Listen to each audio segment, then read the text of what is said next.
each day we've done these announcements. If you're in an area where you have a warning, please be prepared to evacuate. And obviously, if you are under evacuation orders, please do not attempt to return. Winds could kick up dust and ash in the surrounding areas of the burn site and beyond, so you can visit lacity.gov about safe ways to ensure that you are protecting yourself and your loved ones outside. Second, bringing Angelenos home.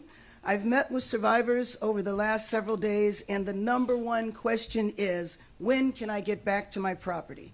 So let me tell you, there is nothing that we will not do to make sure that you are able to return safely.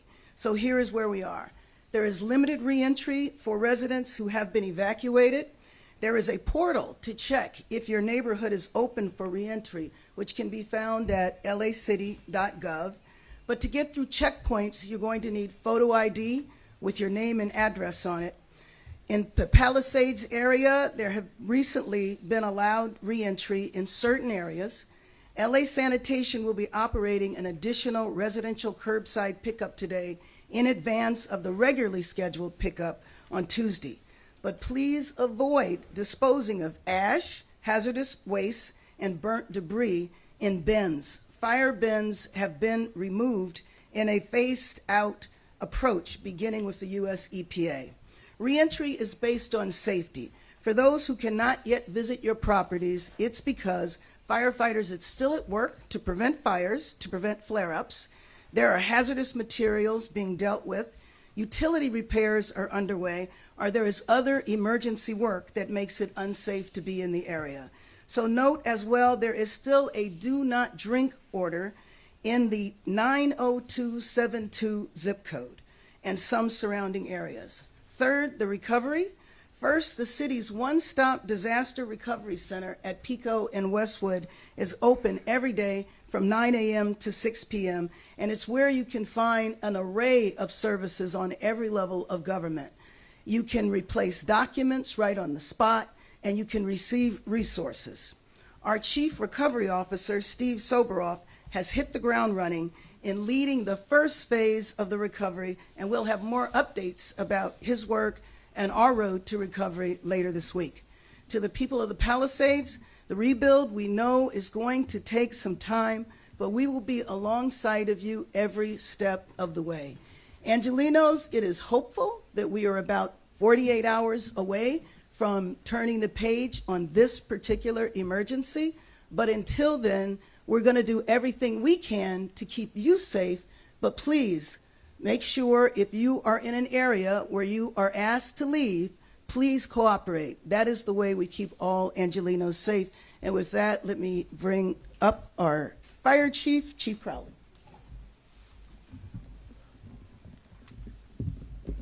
All right, well, good morning, everyone. Just a real important update for everybody. An extreme wind event is upon us, peaking Monday night into Tuesday morning with wind gusts of 60 to 80 miles an hour over the Los Angeles County area. Local gusts in the mountains may reach up to 100 miles per hour at the peak of this wind event. As this is the third significant wind event of the year, and we're very early into this year, the vegetation is critically dry with relative humidity nearly 10%. This means that if it is ignited, extreme fire weather and behavior is probable. So everyone here urges the community to stay alert. To prepare for these winds, the LAFD has deployed all available resources and strategically positioned fire patrols, fire engines in the high-risk areas across the city of Los Angeles. We have issued a red flag parking restrictions and is in specific designated places to allow for rapid response in our hillside communities.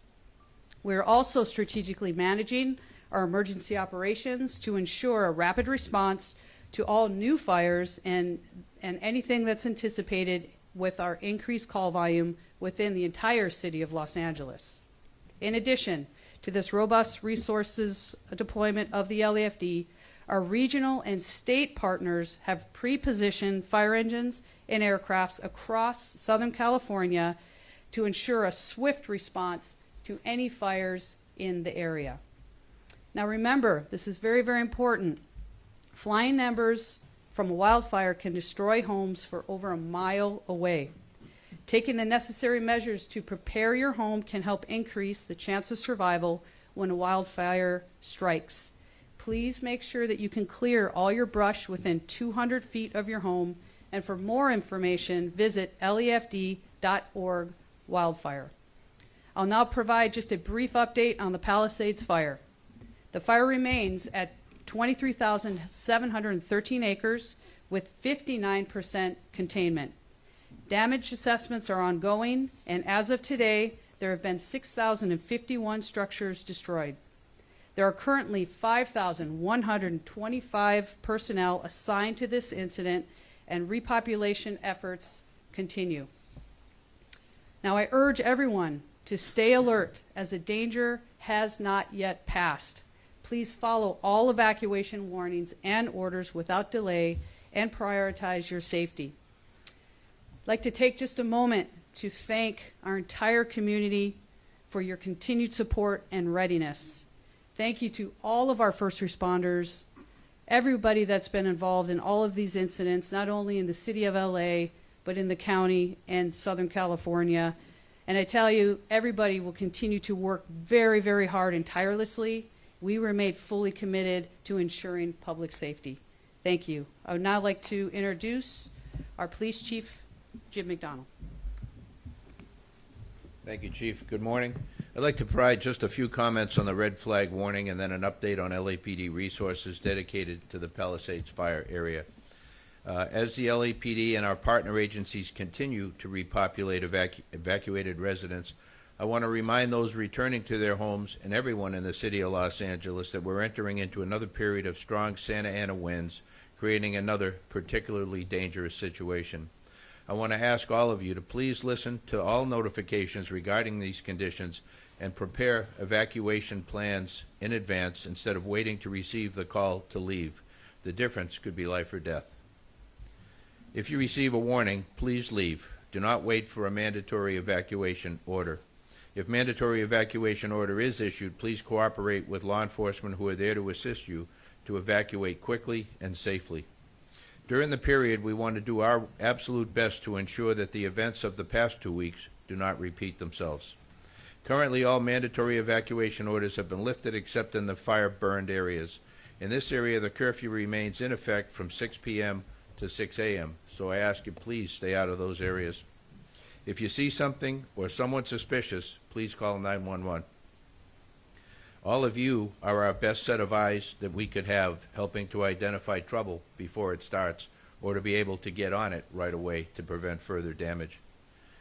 Our deployment, we remain committed to protecting lives and keeping our public safe. This includes areas that remain evacuated and those areas that are vulnerable during the repopulation phase. We're deploying resources to conduct extra patrols in areas prone to fire danger throughout the city. For the upcoming 24-hour period, we will continue heavy deployment to the impacted areas with support from the Los Angeles Airport Police, Port Police, California Highway Patrol, and the National Guard. In closing, I want all of you to know that as we enter this next dangerous period of high winds, that the LAPD will be doing everything possible to keep you and our communities safe. I'll now pass it back to Mayor Bass for any questions. Thank you, Mayor. Thank you, Chief. Yes. Mayor Bass, Kevin Inspector of ABC7. You know the city received some criticism about preparations for January 7th. So how do the preparations for this PDS compare to that PDS? Have there been any lessons learned? Is there more man and woman power going into this PDS? Yes, I believe that there is, and I believe that we will be very prepared for what the worst possible case scenario over the next couple of days, and then hopefully we won't get there at all. Thank you. Walk us through some of the specifics in terms of what is different this go around. Well, I mean, I will absolutely bring up the police chief, the fire chief to do that as well. But in terms of the deployment and the pre-deployment, that is all in place, as she said in her beginning comments. And I think that that has us well positioned to deal with any fires that might break out. Thank you. Yes. Can you explain exactly where they are pre-deploying and also why they're taking these dramatic measures this week that they didn't ahead of January 7th when the fire trucks and the engine? Sure. Chief?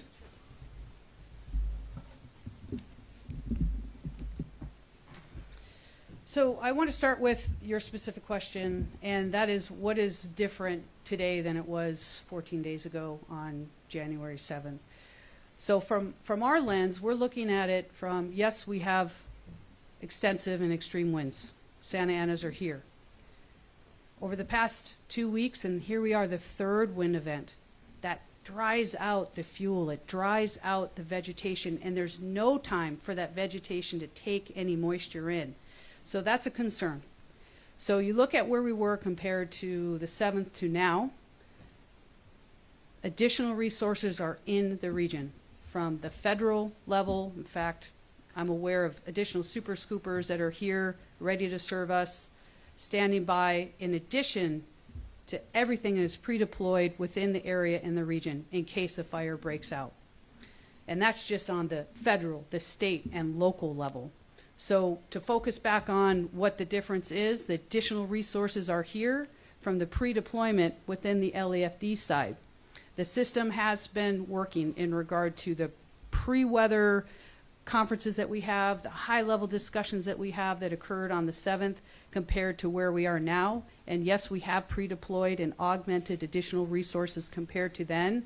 But that explanation is exactly what I just expressed, was this 14-day third wind event with also resource deployment of what's still working at the Palisades fire, the 5,000 additional personnel on top of the LAFD 25 engines that are still assigned there.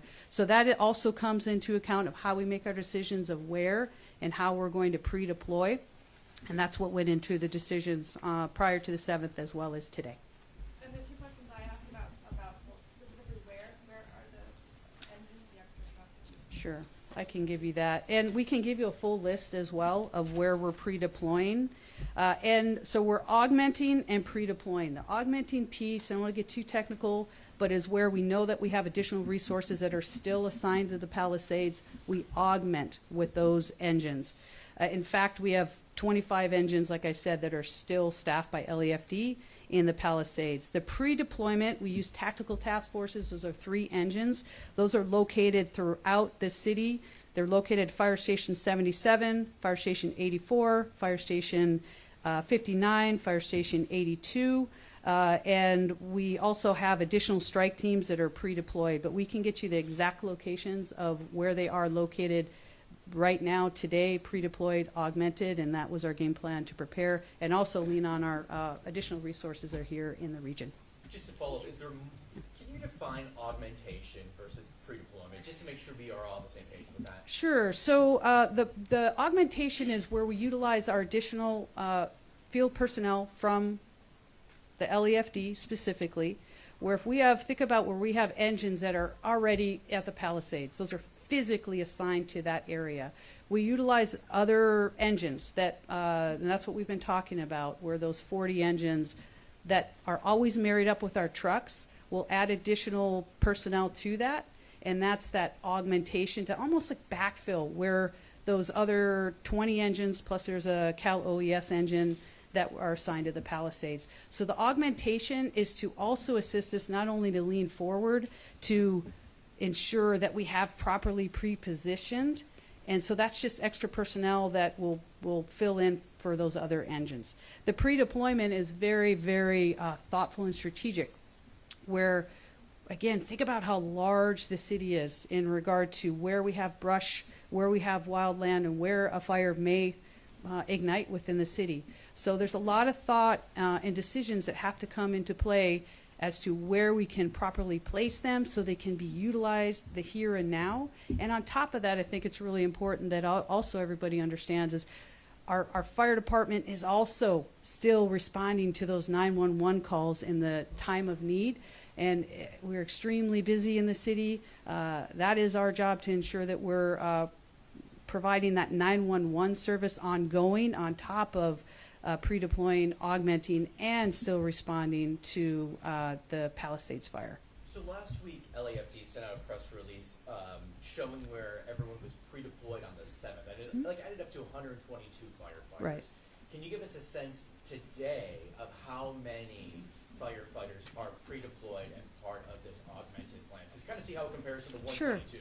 Yes, I actually do have those numbers, and we'd be happy to push this information out for a side-by-side comparison. Like you said, it was 122 or so personnel on the 7th. It was 15, like we talked about, augmented engines and 14 pre-deployed. Today, we have 64 augmented and 30 pre-deployed. And we'll give you the whole who and what and those types of resources, again, to focus on what is the difference, and that's your question, of where we were on prior to the Palisades and where we are now. Now, knowing what we know with the Palisades and our pre-deployment, the system that we follow, that's the first question that you asked. The second one, again, is the 14 days of this third wind event. And where we are as a city to ensure that we can augment and pre-deploy as many resources that we can. That's the difference between the two pre-deployments and augmentations. Thank you. Mayor, good morning. President, well, he'll be President Trump in 10 minutes or so. President Trump has said he'll be here Friday. Do you plan to meet? Absolutely. I joined in the invitation to the president, along with the governor and Catherine Barger. So it's certainly my hope to meet with him. I know it's going to be a quick visit. What will you say? I'll say welcome to Los Angeles and immediately go into what we're facing right now and how we hope to continue the federal partnership, which we already have. So it's not like things cut off from one day to the next. You know, the FEMA representatives that we have here, Army Corps of Engineers. I mean, that has continued, and you know, it is my hope that he will be very supportive. You know, you said yesterday from Washington, D.C. To his supporters in a rally that he'd bring the best builders to Los Angeles, that he was committed to kind of spearheading this effort. It's kind of the theme I took away from hearing what he said. Did you hear what he said? No, but I. ask is because I'm telling you stuff you already know, but that was a theme that I got. So I mentioned that only to ask you what your thinking is on recovery. Well, first of all, you know, we kicked off and announced our Chief Recovery Officer on Friday. We are underway in terms of what we need to do to get people back home and to get their houses rebuilt as quick as possible. And again, I think the invitation to the president is going to be, please come and join in. If he wants to bring the best builders, that's great. But let's see. I'm not going to assume one way or another. And there are also other members of his administration that I've mentioned before that I served with in Congress. And so beginning the outreach to them and my other former colleagues on the Hill, I think we have to move forward and not anticipate that there's going to be a negative interaction. Thank you, everyone. Take the LAPD question. Oh, go ahead. You know, I'm looking at a story about Tracy Park. She's sort of been at the epicenter of this. It's unprecedented for a city council person to have to juggle what she's juggling. Is there anything that you can tell me about, you know, what you've seen her do or her reaction to all of this? Well, you know, from the time we were both sworn in, Councilwoman Park and I have a great relationship and have been working together to make sure that the area that was hit the hardest in the city are all of her constituents. And so I think that she's playing the very appropriate role, but I think that's the role she was playing before the fires. Where we've worked most closely together is on the situation of the unhoused people in her district, and I think she began like that from day one. So I'm not surprised to see her leadership in this area at all. With the amount of officers, LAPD officers that are in the Palisades right now, is that affecting other divisions? I'm hearing from sources answering radio calls is just one after another, and a lot of these guys are just burnt out. Well, listen, the issue of LAPD officers, we know we need to have many more officers, period. And we're certainly working on that. And I know the officers are working outside of their normal capacity. I'm going to bring up the chief in a second, obviously. But there is also the mutual aid that we've received from other agencies, as well as the governor. offering additional support from the National Guard and the California Highway Patrol. Thank you, Mayor, and thank you for the question. LAPD remains on full tactical alert, and that allows us to manage our resources as well as we can, routinely answering calls of major importance. And so we'll get to the other calls later for more of the quality of life stuff as we move forward. But right now our focus is to be able to deliver calls for crimes of violence and significant calls, and we're able to do that at this point. But you're right, the fatigue factor is something that as any incident like this continues to go on, it's something we have to deal with. So we're doing that, I think, at this point very effectively. Thank you. And I've also got a report this morning of a lot of their laptops being down in their Yeah. cars, like a large majority. Do we know what that is? Yeah, there was an issue this morning with the internet within the organization that is being worked on. I think we're very close to resolution on that, but that was something that went department-wide. Thank you. Eddie Cluster, finding a cause of the fire? Does anybody want to comment? Yeah, you know, the task force that's working on this, as I mentioned earlier, is led by the Bureau of Alcohol, Tobacco, and Firearms, and they rolled out their national response team. So they are being supplemented by our Major Crimes Division, the LA Sheriff's Arson and Explosive Section, as well as other players, the FBI, on an as-needed basis, and others, to be able to move forward. The LA County Fire Department, LA City Fire Department, arson investigators, and they've got the investigation going full speed ahead. They will not share what their results are at this point until there is a completion of that. That's typical in this kind of thing.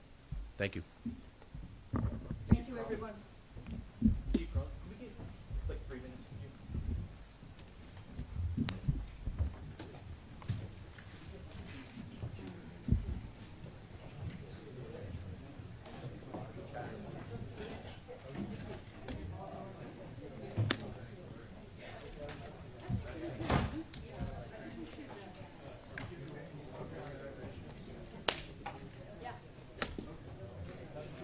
We're gonna have Spanish available in just a few minutes. So same they said, they got 50 fire engines.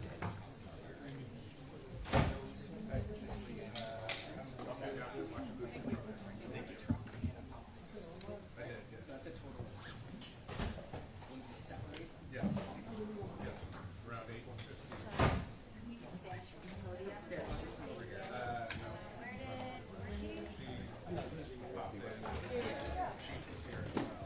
Oh, I was like, where'd you go?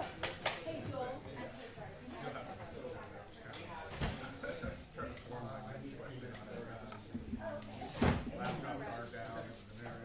Or, we could just do, oh, do you have a mic that we can use for Spanish? Yeah. Oh, perfect, okay. Joel, I think we're okay. We can just do the mic. Great, is that okay? Perfect. Sorry, just like. No les he visto, pero yo he andado por aquí. Yo he visto muchos de tus compañeros. ¿Nunca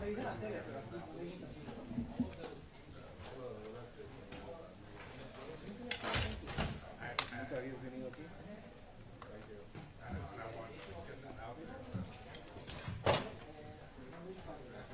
Mi nombre es David Ortiz, D-A-V-I-D-O-R-T-I-Z.